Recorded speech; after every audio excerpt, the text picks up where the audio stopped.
अध्याय 5। जब जनता बगावत करती है। 1857 और उसके बाद। चलिए आगे बढ़ते हैं बच्चों। विद्रोह के बाद के साल अंग्रेजों ने 1859 के आखिर तक देश पर दोबारा नियंत्रण पा लिया था, लेकिन अब वे पहले वाली नीतियों के सहारे शासन नहीं चला सकते थे। अंग्रेजों ने जो अहम बदलाव किए वो निम्नलिखित है।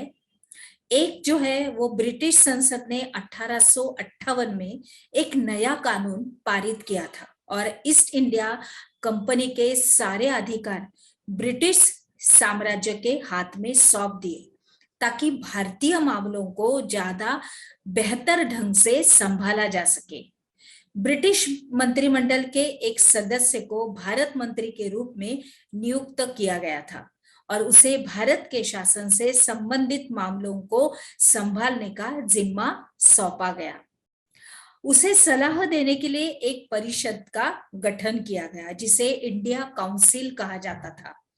भारत के गवर्नर जनरल को वाइसराय का ओहदा दिया गया और इस प्रकार उसे इंग्लैंड के राजा रानी का निजी प्रतिनिधि घोषित कर दिया गया था और इसके फलस्वरूप अंग्रेज सरकार ने भारत शासन की जिम्मेदारी सीधे अपने हाथ में ले ली थी।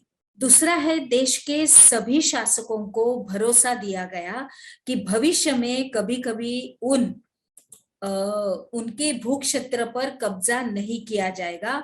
उन्हें अपने रियासतें, अपने वंशजों, यहाँ तक कि अपने दत्तक पुत्रों को सौंपने की छूट दे दी गई, लेकिन उन्हें इस बात के लिए प्रेरित किया गया था कि वे ब्रिटेन की रानी को अपना अधिपति स्वीकार करें। इस तरह से भारतीय शासकों को ब्रिटिश साम्राज्य के अधीन शासन चलाने की छूट दी गई थी।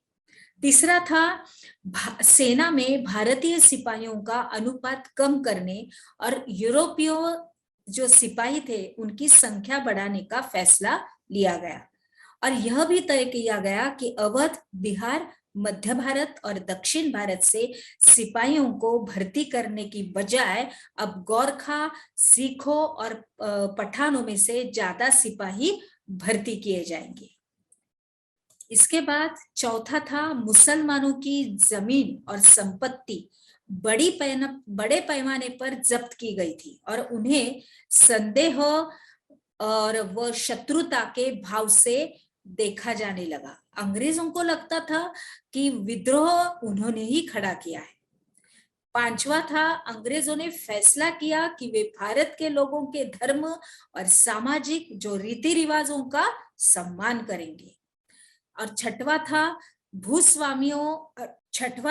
भूस्वामियों और जमींदारों की रक्षा करने तथा जमीन पर उनके अधिकारों को स्थायित्व देने के लिए नीतियां बनाई गई और इस प्रकार से 1857 के बाद इतिहास का एक नया चरण शुरू हुआ।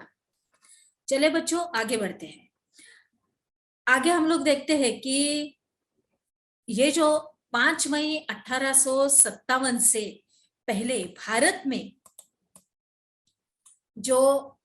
अपनी स्थिति को लेकर अंग्रेज शासकों के आत्मविश्वास के क्या कारण थे। उसके बाद बहादुर शाह जफर द्वारा विद्रोहियों को समर्थन देने से जनता और राज परिवारों पर क्या असर पड़ा था और अवध के बागी भूस्वामियों से समर्पण करवाने के लिए अंग्रेजों ने क्या किया था और 1857 की बगावत के फलस्वरूप अंग्रेजों ने अपनी नीतियां किस तरह से बदली थी। आगे बढ़ते हैं बच्चों। यह है हमारा एक चित्र, मतलब चित्र नंबर 10। उत्तरी भारत में विद्रोह के कुछ प्रमुख केंद्र हम लोग यहाँ पे देख रहे हैं।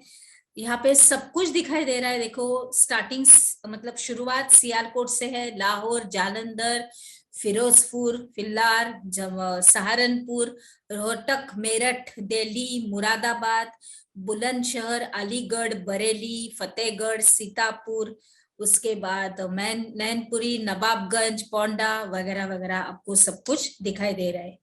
इधर नसीराबाद है, मतलब यहाँ पे महू, ये सब कुछ दिखाई दे रहा है।